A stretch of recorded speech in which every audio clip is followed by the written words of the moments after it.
In our Sunrise Smart Start on this Monday morning. New York Governor Kathy Hochul coming to Rochester today. She'll be at the Monroe Community College around 10:30 this morning.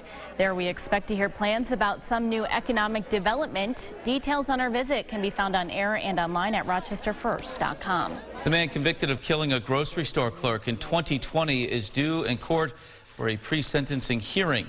A jury convicting Alexander Laureano of murder in the shooting death of Chirine Tirana at Chapa Grocery in Rochester. Prosecutors say Laureano held Tirana at gunpoint and demanded money before shooting and killing him.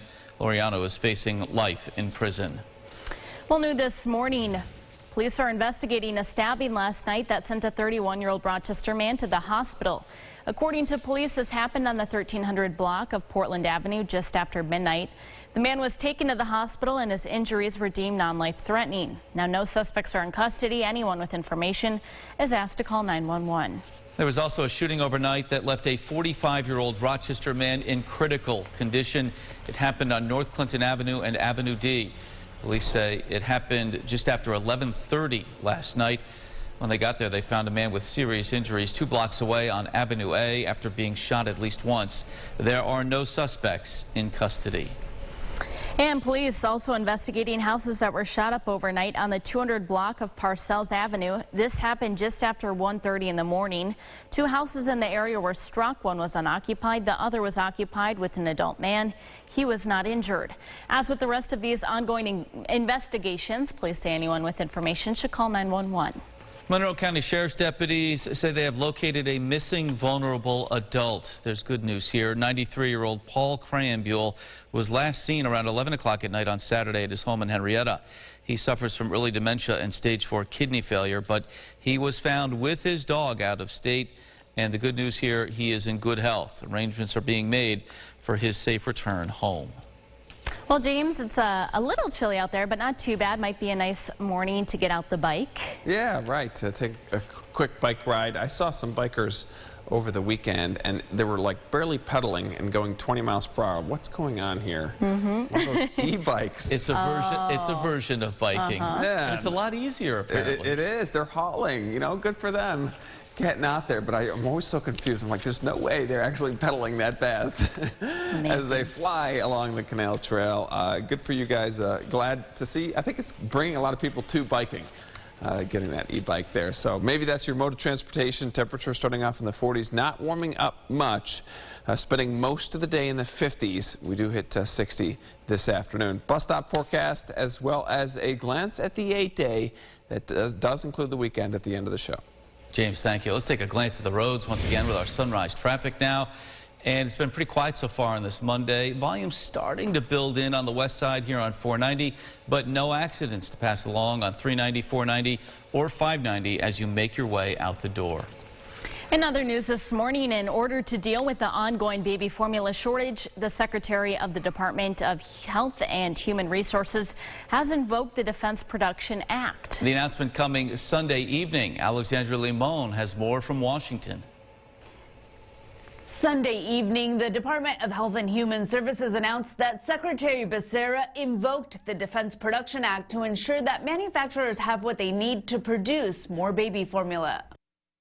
After President Biden gave the Department of Health and Human Services the authority to use the Defense Production Act to increase the nation's baby formula supply, the Secretary of Health and Human Services is now using it to ensure Abbott Nutrition, the company that shut down one of its plants, has enough raw materials to get back up and running. And the expectation is within the next couple of weeks we'll begin to see product from that facility. HHS says it will also use the Defense Production Act to ensure Reckitt, a consumer goods company involved in manufacturing formula, has enough access to single-use products like filters. And the administration is also taking other steps to try to get baby formula to families who need it.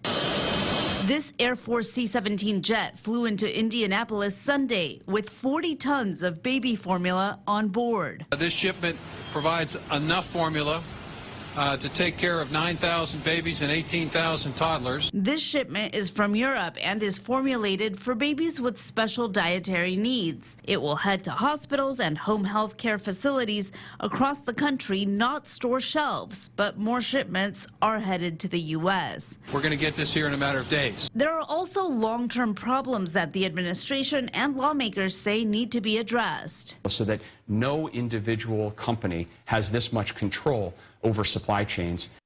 And the administration says Americans can expect store shelves to return to normal in the next few weeks once that Abbott plant is fully operational again. In Washington, Alexandra Limon. Alexandra, thank you. And for more information about the baby formula shortage, head to rochesterfirst.com. Following up this morning on rising gas prices, they are up again on this Monday. According to AAA, this week, Rochester sits at $4.88 for a gallon of regular. That is up 18 cents from last week. Well, this weekend marked the beginning of a new season for the Erie Canal. It's going to be a busy season, according to organizers with the Colonial Bell. Erica Cost is live this morning with more on this. Erica, good morning. Good morning. I'm told they're seeing record-breaking bookings this year. And after 2 years in the pandemic, organizers tell me people likely just want to get out again. They're seeing bookings for corporate events, school field trips, and family outings. I spoke to Captain Tammy Poynan-Grimes, whose father started the business back in 1989. She says it's a pretty good feeling to see this kind of demand after working with the tour boat for pretty much her whole life. Staffing shortages are still persistent, however, and with a lot of demand this year, she says it's cause for a little concern. This year, we're seeing unprecedented number of bookings for the preseason, and we expect that to probably continue. We are hiring for all of our positions right now. We're hiring some more office staff. We have office staff, but we definitely could use some more because it's very busy. We're hiring some more crew, which are also our deckhands. She says licensed captains are also a position that's pretty especially challenging to hire right now. If you're interested in helping out, you can head to colonialbell.com. For now in Fairport, Erica Cost, News 8. All right, Erica, thank you. And the canal recently completed some infrastructure projects for its 198th season. It is time to bring you what some folks will be talking about at the water cooler this morning. Over 1,300 items sold at Julian's Auctions Music Icons event this weekend at the Hard Rock Cafe in New York. Brought in nearly 15 million. Country music legends Johnny Cash and Waylon Jennings hit auction gold with the sale of their iconic instruments and items, plus an accompanying NFT of a 1956 Martin acoustic guitar sold for over $430,000, a new world record for the highest price paid for a guitar from Johnny Cash selling at auction. Wow. Well, back home, the annual Lilac Festival has come to a close after 3 straight weekends, returning to pre-COVID fun. The weather was a mixed bag over the 3 weekends, but the lilacs were spectacular.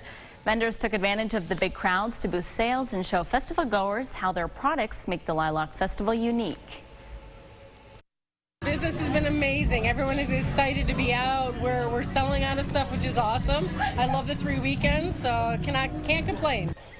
And organizers with the festival and Rochester events plan to continue the 3 separate weekend scheduling next year. Seems like it's a popular way to kind of format that event too. They're on to something, yes. I think the crowds tell a big part of the story, James.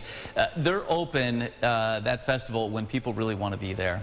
Yeah, certainly. And when you spend over 21 days, it really guarantees you'll hit peak bloom at some point during the festival. Might be on the front end, might be on the back end, and this year seemed like really right in the middle. Kind of in the sweet spot there, right in the middle, It was perfect. My lilacs are still looking pretty great. Great to see Highland lilacs looking great as well, and a chill in the air. If you don't like the warmth, today's your day. Maybe even considering throwing a jacket on or a long sleeve hoodie weather for today. Temperature starting off in the 40s and only finishing in the low 60s. A lot of the day spent in the 50s. Tonight, chilly. We'll bottom out into the low 40s, maybe even pockets of 30s, but then we'll say goodbye to that cold and we bounce back up. Upper 60s near 70. Tuesday, Wednesday, still dry for most, mid 70s there. And then there it is, Thursday at 80. Certainly a lot of eyes on this weekend, a really, unofficial start of summer as we look toward what looks like a very warm, maybe a little bit on the humid side, Memorial Day forecast. Good weekend to get out on the lake, it seems, James. Yes, water temperature still in the 50s, but the view is nice. On the lake, not in the lake. Yes. Right. All right, thank you, and thanks so much for watching News 8 at Sunrise. Our next update in 30 minutes. CBS Mornings is up next. Have a great day. Follow